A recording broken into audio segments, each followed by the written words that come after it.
साथियों, मैं RS. Gautam advocate और आप देख रहे हैं बहुजन पैगाम। कुछ कहने से पूर्व आपसे एक निवेदन करना चाहूँगा कि देश हित में, समाज हित में और मुख्य रूप से बहुजनों के हित में यह सारी जानकारियाँ पूरे देश भर की आपस में शेयर करना चाहते हैं तो बहुजन पैगाम को लाइक कीजिए, सब्सक्राइब कीजिए, आपस में शेयर कीजिए और जो इन्फॉर्मेशन आपको प्राप्त हो रही हैं वो घर घर तक पहुंचाने का काम कीजिए, जिसकी वजह से ये सारा बहुजन समाज जो आज भी सोया हुआ है जाग सके और अपने हक अधिकारों, संवैधानिक अधिकारों की रक्षा के लिए आगे आ सके और उनकी सुरक्षा कर सके। साथियों, आप जानते हो कि अभी उत्तर प्रदेश में सरकार नहीं बनी है, योगी जी का शपथ ग्रहण अभी नहीं हुआ है, लेकिन उससे पहले दो काम हो गए हैं। शायद आपको पता हो, नहीं हो, मैं बताना चाहता हूँ। उत्तर प्रदेश देश का एक ऐसा पहला राज्य बनने जा रहा है जहाँ पर ईवीएस यानी इकोनॉमिक वीकर सेक्शंस, जिसमें मुख्य रूप से सवर्ण क्लास के लोग आते हैं और सवर्ण क्लास के लोगों के लिए एक ईवीएस कल्याण बोर्ड का गठन किया जा रहा है। ये कल्याण बोर्ड जिस तरह से SC/ST आयोग होता था, OBC आयोग होता था और वित्त निगम होता था, उन दी सेम मैनर ये एक कल्याण बोर्ड बनने जा रहा है जिसमें मेंबर्स कौन कौन होंगे, जिसमें UPSC, UPPSC के लोग मेंबर हो सकते हैं, यूनिवर्सिटीज़ के लोग मेंबर्स हो सकते हैं और उन विभागों के जहाँ से रोजगार निकलता है, सरकारी नौकरियाँ निकलती हैं, वो उन भागों के लोग भी इसके मेंबर हो सकते हैं। आप जानते हैं कि जो सवर्ण क्लास आज पूरे समाज को डोमिनेट करता है, उसके वेलफेयर की चिंता योगी जी को सता रही है। मोदी जी कहते हैं सबका साथ सबका विकास। अब भी आपकी समझ में नहीं आता है तो समझ लो, सबका साथ केवल और केवल सवर्णों का विकास। EWS वेलफेयर बोर्ड से आपका कोई लेना देना नहीं होगा। सरकारी पैसा लोन के रूप में, ग्रांट के रूप में जो मिलेगा वो सवर्ण क्लास के लोगों को मिलेगा। आप उसमें हकदार नहीं होंगे, किसी भी कंडीशन में हकदार नहीं होंगे। तो ये काम करने के साथ साथ अभी जो हालात ये है कि आप यूनिवर्सिटीज में जीरो हैं, PMO में जीरो हैं, सरकारी नौकरियों में जीरो होते जा रहे हैं। जो सरकारी विभागों में यानी केंद्र की विभाग में जो लेटर एंट्री के माध्यम से नियुक्तियां हो रही हैं, वहाँ पर भी आप जीरो हैं, सुप्रीम कोर्ट में जीरो हैं, हाई कोर्ट्स में जीरो हैं, कौन आपकी मीडिया में आप जीरो हैं, कहीं पर तो आप नहीं देखते। केवल कहते हैं 85% है, लेकिन आप देखते कहीं पर भी नहीं है। ऐसी हालत में वो नेता जो बहुजन समाज के नेतागण हैं 85% का नारा देते हैं, ना तो कहीं सरकार बना पाते हैं, आपस में जूता पंजार होती है और 3 की 13 हो जाते हैं। पब्लिक है वो उसे भुगतना पड़ता है, उसी को टारगेट बनाया जाता है, उसी पर अत्याचार होते हैं, उसकी तरफ कोई ध्यान नहीं देता है। इससे पहले क्योंकि सुप्रीम कोर्ट के 7 जजों की बेंच का पूर्व का फैसला है कि सरकारी नौकरियों में 49.5% से ज्यादा कोई किसी प्रकार का रिजर्वेशन नहीं हो सकता। लेकिन अभी आपने देखा 2 साल पहले मोदी सरकार ने चुपके से सवर्णों का 10% रिजर्वेशन कर दिया। सुप्रीम कोर्ट में पिटीशंस पड़ी हुई हैं, सुप्रीम कोर्ट के पास टाइम नहीं है कि उन पिटीशंस को सुना जाए और सुन करके उन पर फैसला दिया जाए, लेकिन वो इम्प्लीमेंटेशन हो रहा है। जो 10% सवर्णों का रिजर्वेशन किया गया है उसका इम्प्लीमेंटेशन तुरंत शुरू हो गया, हर राज्य में शुरू हो गया। और जो OBC का 27% रिजर्वेशन है, आज तक उसका इम्प्लीमेंटेशन नहीं हो पाया। यही कारण है कि आज OBC के लोग 12-13% से ज़्यादा कहीं नहीं दिखते। जो SC/ST का रिजर्वेशन 22.5% है, वो कभी पूरा नहीं हो पाया और कहीं पर भी SC/ST के लोग सरकारी नौकरियों में 22.5% नहीं दिखाई देते। उनका परसेंटेज 12, 13, 14, 15% से ऊपर नहीं बढ़ा। प्रमोशन में रिजर्वेशन उनका खत्म कर दिया गया। तो इस तरह से जब तक जुडिशरी, जिसमें मुख्य रूप से हाई कोर्ट और सुप्रीम कोर्ट हाई जुडिशरी में आते हैं, आपका रिप्रेजेंटेशन, प्रतिनिधित्व वहां पर नहीं होगा, आपको वहां से भी वापस आना पड़ेगा, आपको न्याय नहीं मिलेगा। लोग चिल्लाते हैं, पिटीशन पड़ी हुई हैं, कोई तवज्जो नहीं दिया जा रहा है। आवश्यक से आवश्यक जो अर्जेंट एप्लीकेशंस होती हैं उनकी सुनवाई नहीं होती है। किसकी सुनवाई होती है? उदाहरण साहब आपके सामने है, मैं किसी की आलोचना नहीं कर रहा। अभी कुछ समय पूर्व अर्नब गोस्वामी की एक एप्लीकेशन गई, बेल की एप्लीकेशन, सुप्रीम कोर्ट में शाम को फाइल होती है, सवेरे 11 बजे तक उसकी बेल ग्रांट हो जाती है। कोई ऑब्जेक्शन नहीं, कहीं कुछ नहीं, किसी तरह कुछ नहीं होता। एक ऑर्डिनरी आदमी की, सिविलियन की, सिटीजन की एप्लीकेशन जाती है, सालों तक उसकी हियरिंग नहीं होती, उसका नंबर नहीं आता। यही कारण है कि लोग न्यायपालिका से भी महरूम होते जा रहे हैं। आखिर न्याय मांगेंगे तो किससे मांगेंगे? अभी अभी देखा आपने, 3 दिन पहले इलाहाबाद हाई कोर्ट का एक ऑर्डर आया हुआ है, जिसमें राजभर समाज को, जिसमें ये भुर्जी वगैरह आते हैं, उसको एसटी का दर्जा दिया जाए। इलाहाबाद हाई कोर्ट ने ये कहा है कि गवर्नमेंट 2 महीने के अंदर ये इम्प्लीमेंटेशन करे और जो ये लोग हैं इनको शेड्यूल्ड ट्राइब में कन्वर्ट करे। ठीक है, अब सवाल ये उठता है, हाई कोर्ट ने ऑर्डर तो ये कर दिया, लेकिन हाई कोर्ट ने ये ऑर्डर नहीं किया कि उनका जितना परसेंटेज एसटी में आएगा उतना रिजर्वेशन का परसेंटेज उनका बनता है वो भी एसटी में आना चाहिए, वो एससी एसटी में जोड़ना चाहिए। तो जो 22.5% से लेकर के 24% कम से कम होना चाहिए। जो ओबीसी की जातियां आप एससी एसटी में कन्वर्ट कर रहे हैं तो उनका हक क्यों मार रहे हो? उनका हक भी तो कन्वर्ट करो, नहीं तो उससे नुकसान किसका होगा? उससे एससी एसटी का नुकसान होगा और उनको भी कोई विशेष फायदा नहीं होगा, और उनका जो रह गया वो बाकी ओबीसी के लोग रह गए, उनको उसका लाभ मिलेगा। तो ये जजमेंट जो आया है, ऑर्डर आया है, अधूरा है, अपने आप में ही ये ठीक नहीं है। इसके लिए जो हमारे कुलीग्स भाई हैं इलाहाबाद हाई कोर्ट में, उनसे भी मैं कहना चाहूँगा कि इस पर तुरंत कार्रवाई करें और इसको दुरुस्त कराने का काम करें, क्योंकि ये तो गलत है कि आपने उस वर्ग की जिसकी आबादी शायद 2% 3% होगी यूपी के अंदर, उसको आप एसटी में कन्वर्ट कर दो, कोई ऑब्जेक्शन नहीं है, लेकिन उनका जो हक ओबीसी में रह गया, जो परसेंटेज है रिजर्वेशन का, वो भी तो ट्रांसफर करो, तब ये बात ठीक होगी। साथियों, ये बहुत सारी चीजें ऐसी हैं जिन पर हमारे समाज के लोग गौर नहीं करते, और हमारे समाज के जो प्रतिनिधि हैं, नेतागण हैं, एमएलए हैं, एमपीज हैं, और जो राजनीतिक दल हैं, उनको तो इन पर सोचने का वक्त ही नहीं है, या उनके पास जो आईटी सेल के लोग हैं वो शायद वो लोग हैं जो उनके समाज को कभी आगे नहीं बढ़ने देना चाहते। अभी आपने देखा 5 राज्यों में चुनाव हुए, 2 राज्यों में चुनाव होने वाले हैं, गुजरात में और हिमाचल प्रदेश में।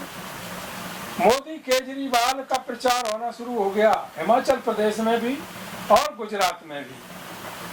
भाई आप क्या कर रहे हो? आप 5 साल समीक्षा करोगे लखनऊ में बैठ करके या दिल्ली में बैठ करके? अखिलेश जी क्या कर रहे हो? आप क्या कर रहे हैं? मायावती जी क्या कर रहे हैं? लालू प्रसाद जी हैं, बहुत सारे लीडर्स हैं। लालू प्रसाद के सुपुत्र हैं इस समय, वो तो बाहर हैं, वो जेल में नहीं है, अच्छा काम कर रहे हैं, यंग हैं, सारा देश उनकी तारीफ करता है। एससी एसटी ओबी समाज के लोग हैं, तेजस्वी यादव की तारीफ करते हैं। अरे कुछ तो बोलो, कम से कम सामने आइए, लोगों को अपनी बात बताइए और कहिए, गर्व से कहिए कि हम भी ओबीसी के लोग हैं, बहुजन समाज के लोग हैं।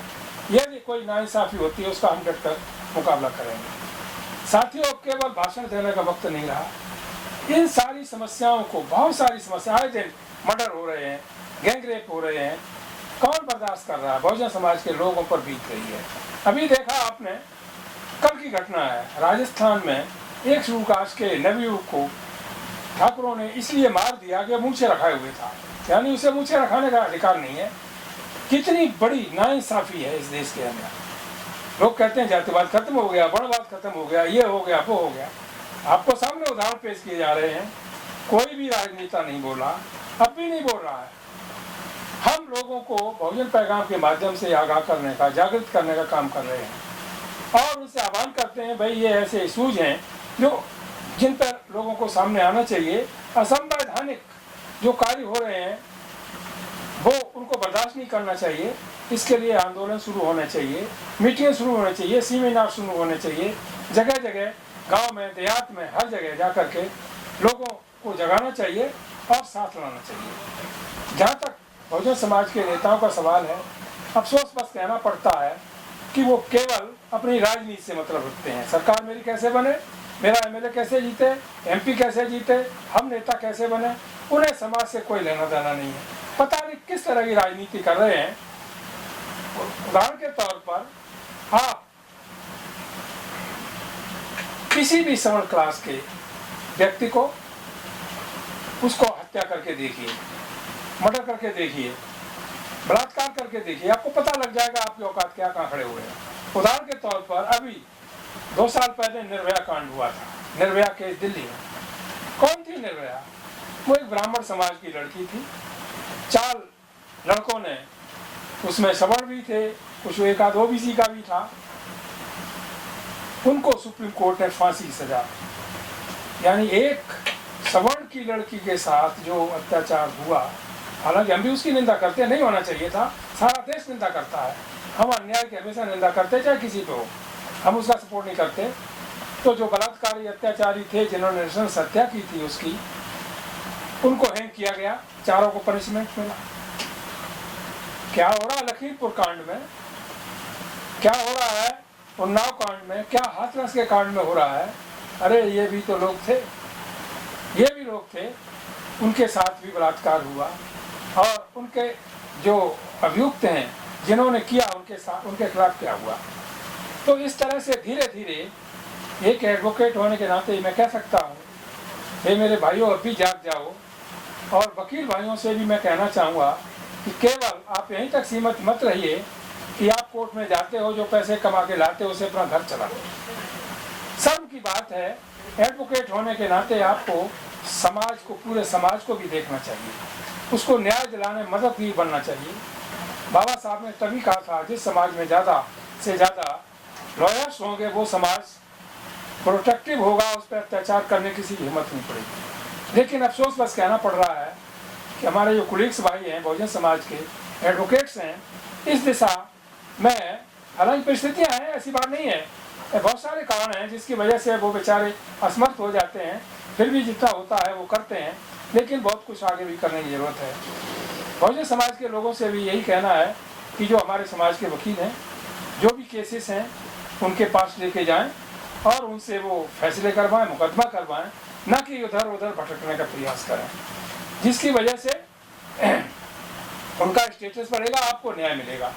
यदि आप सुप्रीम कोर्ट में आते हैं, चाहे कपिल सिब्बल हो, जेठमलानी हो, तब नहीं रहा, और कोई वकील हो जहाँ लाखों रुपए मांगते हैं, 10 लाख, 20 लाख, 50 लाख मांगते हैं, वहाँ पर यदि बहुजन समाज का कोई लॉयर है तो आपका काम वो हज़ारों रुपए में कर सकता है, करते भी हैं, मैं खुद करता हूँ। तो इसलिए फालतू पैसा खर्च ना करें, उस जहाँ तक कोशिश करें बढ़िया से बढ़िया वकील करें, समाज का वकील करें, उसके माध्यम से केस करवाएं, जिसकी वजह से आपको जल्दी न्याय मिल सके। और जब न्याय मिलेगा आपको तो उस दिशा में समाज की एकता भी बढ़ेगी और वकील का स्टेटस भी बढ़ेगा। ये बात जो रिटायर हो गए हैं बहुजन समाज के जज साहिबान हैं उन पर भी लागू होती है। वो रिटायर होकर के घर पर ना बैठें, वो बहुजन समाज को जागृत करने में, उसके जो संवैधानिक अधिकार हैं उनको बताने में पहल करें। हम उनका सम्मान करते हैं। अब जो अभी इलाहाबाद हाई कोर्ट ने ऑर्डर पास किया है कि जो राजभर समाज के, उन्हें भर भी कहते हैं, जो लोग हैं उनको शेड्यूल ट्राइब में कन्वर्ट कर दिया जाए 2 महीने के अंदर, ठीक है, लेकिन उनका जो राइट है जिसको छोड़ करके आ रहे हैं ओबीसी में, वो भी तो कन्वर्ट कर दिया जाए, उसके लिए हाई कोर्ट ने कुछ भी नहीं कहा है। तो इस तरह से केवल ऑर्डर कर देने से कुछ नहीं होगा। जो हायर जुडिशरी है हमारे देश का गौरव है, चाहे इलाहाबाद हाई कोर्ट हो, दिल्ली हाई कोर्ट हो, चंडीगढ़ हाई कोर्ट हो, कोई भी हाई कोर्ट हो, सुप्रीम कोर्ट हो, वो देश का गौरव है। पूरा देश और हम सब मिलकर को सम्मान करते हैं। लेकिन जब ऑर्डर पास करें तो ये सोच करके करें कि देश में अब और भी लोग पढ़े लिखे हैं जो कानून को समझते हैं, संविधान को समझते हैं और अच्छी तरह से उसकी परिभाषा भी करना जानते हैं। तो इसलिए इन सब चीज़ों को ध्यान में रखते हुए ही ऑर्डर पास करना चाहिए जो कि सब लोगों को मान्य हो। सब लोग कहें वाह कितना बढ़िया ऑर्डर सुप्रीम कोर्ट ने किया, कितना बढ़िया ऑर्डर हाई कोर्ट ने किया हुआ है, और सब लोग उससे संतुष्ट हैं। लेकिन इस तरह का आधा अधूरा ऑर्डर किसी समाज को फायदा देने के लिए किया है, किसी को नुकसान देने के लिए किया है। इस तरह से एक ब्रॉड माइंड से, इक्वल माइंड से सोचते हुए ऑर्डर पास करना चाहिए। हमारे देश का संविधान कहता है equal justice for all, equal protection of law. उसको ध्यान में रखते हुए जो ऑर्डर हैं वो पास किए जाने चाहिए जिसे सारा देश उनको अप्रिशिएट करे। साथियों, बातें तो बहुत सारी हैं लेकिन उन पे सब पे नहीं जाना चाहूँगा। आप लोगों से यही कहना चाहूँगा कि ये इन्फॉर्मेशंस आपको जो नेशनल मीडिया जिसे कहते हैं वो आज श्रवण मीडिया हो गया है, चाहे वो प्रिंट मीडिया हो चाहे इलेक्ट्रिक मीडिया हो, ये इन्फॉर्मेशंस जो बहुजन पैगाम के माध्यम से आप सुन रहे हैं, देख रहे हैं, आपको कोई नहीं दिखाएगा। वो सब कंसीलमेंट है किसी तरह का। उनको इंस्ट्रक्शंस हैं केवल उनकी सरकारों का प्रचार करो और जो उनकी सरकारें कर रही उनको दिखाओ, उनके चेहरे दिखाओ, उनकी घोषणाएं दिखाओ और सवर्णों के बारे में जो किया जा रहा उसको दिखाओ। SC ST OBC माइनॉरिटी जो बहुजन क्लास है उसके ऊपर क्या बीत रही है उसको कोई भी नहीं दिखा सकता और न कहीं दिखाया जा रहा है। तो ये पक्षपात हो रहा है, इसको भारत की हायर जुडिशरी भी देख रही है, सरकार तो देख ही रही है। सरकार के बारे में भाई ये क्लास के लोग तो कहीं है ही नहीं। और वो जो लोग हैं कहते हैं सबका साथ सबका विकास, अब जिन्होंने साथ दिया है वो देख लें उनका विकास, उनके समाज का विकास हो रहा है अथवा नहीं हो रहा है, इस पर गौर करने की बात है। साथियों, आज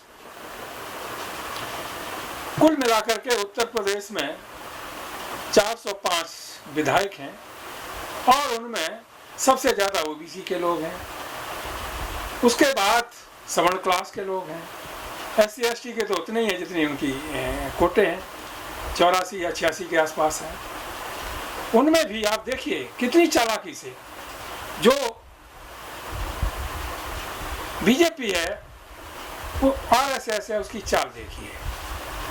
आज उत्तर प्रदेश की 405 की विधानसभा में लगभग 60 ठाकुर जात के विधायक हैं और इतने ही या 2-4 कम या ज्यादा ब्राह्मण समाज के MLA हैं। 25-30 के आसपास वैश्य यानी बनिया समाज के MLA हैं। कुल मिला के इनकी संख्या हो जाती है जाकर के करीब 130-140 के आसपास। इनकी आबादी कितनी है? पूरा उत्तर प्रदेश में मिला दिया जाए तो इनकी आबादी 20% से 15% से ज़्यादा नहीं है। कितना होना चाहिए? यदि 15% मान लें तो 15 चौकी 60 होना चाहिए, 20 मान लें तो 20 चौकी 80 होना चाहिए, इससे ज़्यादा नहीं होना चाहिए। यह 60 मानते हैं और 130 हैं, तो जो 90 MLA हैं वो कौन है? वो कौन होने चाहिए थे? 90 जो MLA हैं जो ब्राह्मण बनिया वैश्य और ठाकुर हैं वो OBC के होने चाहिए थे, वो नहीं है। अब OBC समाज को इस बात पे सोचना चाहिए कि ये तो बहुत बड़ा अन्याय हो गया। कैसे अन्याय हो गया भाई? तुम्हारे राजनेता जो हैं क्या कर रहे हैं? उनमें इतनी सोच होनी चाहिए कि अपने समाज को कैसे बचाएं। चाहे अखिलेश हो, मायावती हो, RLD हो, लालू प्रसाद जी यादव हो, चाहे और कोई भी हो, नीतीश जी हो, अरे अपने समाज को, उसके हक को, समान रूप से उसकी भागीदारी को आप निश्चित नहीं कर रहे हैं। आपकी भागीदारी समर समाज के लोग खाए जा रहे हैं, वहाँ पर आपकी नज़र नहीं जा रही। ये बातें आपको बहुजन पैगाम के अलावा कोई नहीं बताएगा। आप समीक्षा करो, निकालो, 4 से 5 जीते हैं विधायक, उसमें आपकी आबादी कितनी, आपके कितने होने चाहिए, वो नहीं। तो इसी तरह से चलता रहा तो जो 15% जिनको कहते हो विधानसभाओं में और केंद्र में 50% रहेंगे और आप जो 85% कहते हो वो 50% से भी नीचे आ जाएंगे। ऐसी स्थिति में सबका विकास सबका साथ, मोदी जी का ये जो कहना है, ये जो परिभाषा है, उसका अर्थ क्या है आप लोगों को समझ लेना चाहिए। दूसरी बात, एक बात और आपकी नोटिस में लाना चाहूँगा कि जो हमारे पिछड़े समाज के भाई लोग हैं, यदि वो समझते हैं कि मोदी जी पिछड़ी जाति के लोग हैं, अपने दिमाग से ये भ्रम दूर कर दें। मोदी जी का जब जन्म हुआ वहाँ से लेकर के उनकी जन्म कुंडली से लेकर के देखो, आपको पता लग जाएगा मोदी जी कौन सी कम्युनिटी से आते हैं। यदि मोदी पिछड़ी जाति से होते तो पिछड़ों के लिए कुछ किया होता, को ध्यान रखा होता। कुछ भी नहीं। SC/ST की बात छोड़ो, वो तो बेचारे अपने रहमो करम पर जैसे भी जी रहे हैं वैसे जी रहे हैं। उम्मीद करते हैं कि पिछड़ा समाज हमारा जो बड़ा भाई है कभी साथ आ जाएगा तो हमको ताकत मिलेगी और हम मजबूत हो जाएंगे। लेकिन अब सवाल उठता है कि हमारे पिछड़े समाज के लोग क्या सोच रहे हैं। क्या वो SC/ST आदिवासियों को गले लगाने का, बराबरी देने का काम कर रहे हैं, अथवा खुद सवर्णों के पीछे जाकर के खड़े होने की जुगाड़ में लगे हुए हैं, किसी तरह से कुछ मिल जाए। बाबा साहब डॉक्टर अम्बेडकर ने SC/ST का पॉलिटिकल रिजर्वेशन केवल और केवल 10 साल के लिए किया था, ज़्यादा के लिए नहीं। लेकिन कांग्रेस और बीजेपी ने क्या किया कि ये 10 साल के हुआ पूरा, फिर 10 साल बढ़ा दिया, फिर 10 साल बढ़ा दिया, बढ़ाते बढ़ाते बढ़ाते बढ़ाते यहाँ तक ले आए। जिसकी वजह वो क्या सोचते हैं, उनके दिमाग में क्या है, ये जो केंद्र में SC/ST के रिजर्वेशन के माध्यम से चुन के आते हैं वो तो हमारी पॉकेट के गुलाम होते हैं। इसी तरह से विधानसभा में जो आते हैं वो हमारी पॉकेट के गुलाम होते हैं। इनके रिजर्वेशन से तो हमें फायदा है, क्योंकि वो उस वर्ग का प्रतिनिधित्व वहां आकर के नहीं करते जिस कॉन्स्टिट्यूएंसी से चुन के आए हैं और जिस भावना से डॉक्टर अम्बेडकर ने उनका पॉलिटिकल रिजर्वेशन किया था। इससे कांग्रेस और बीजेपी को लाभ हुआ है, अब भी हो रहा है।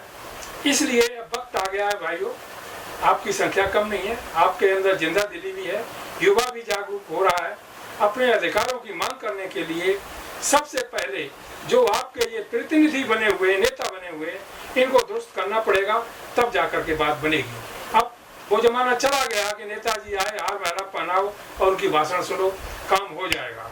सारा युवा बेरोजगार हो गया है, रोजी रोटी नहीं है, इतनी महंगाई हो गई है, लोग दर दर की ठोकरें खा रहे हैं। अभी देखा आपने कोरोना के काल में 5 किलो अनाज दे दो, इसी में खुश हो गई महिलाएं और जेंट्स।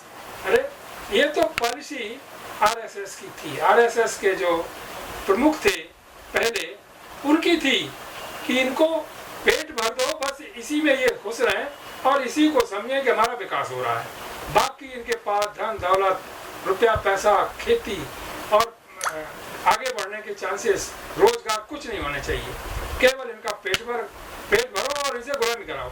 तो वही आज सिद्ध होता जा रहा है। अभी तो 7 साल 8 साल ही हुए हैं, आगे और ये खिसता चला गया। अब देखो यूपी में क्या होने वाला है। बुलडोजर बाबा आ गए हैं, 25 तारीख को 24 तारीख को उनकी शपथ हो जाएगी, वो मुख्यमंत्री हो जाएंगे। अब देखना ये है कि जब से उन्होंने बुलडोजर चलाया है तो किसी सवर्ण का घर टूटा है, नहीं टूटा है, या वो SC/ST OBC माइनॉरिटी के घर तोड़ रहे हैं। तो बहुजन समाज के लिए ये बुलडोजर तैयार किया गया है, उन पर चल रहा है, अथवा सवर्ण समाज पर भी चल रहा है। तो बातें तो बहुत सारी हैं। अब आप पर भी छोड़ता हूँ कि आप भी इन बातों को गहराई से सोचिए और आगे बढ़िए। और यदि जानकारियाँ लेनी है डे बाई डे तो बहुजन पैगाम से जुड़िए, सब्सक्राइब कीजिए, सब जगह भेजिए, शेयर कीजिए, इसको आगे बढ़ाइए और हर तरीके से इसका सपोर्ट भी कीजिए। तभी ये चैनल आपके लिए काम कर सकता है। बहुजन पैगाम आपका है, आपके लिए है और आपके द्वारा बनाया गया चैनल है जो आपके इंटरेस्ट को बचाने के लिए रात दिन मेहनत करता है। सभी को जय भीम, जय भारत, जय संविधान, जय सम्राट अशोका, नमो बुद्धाय।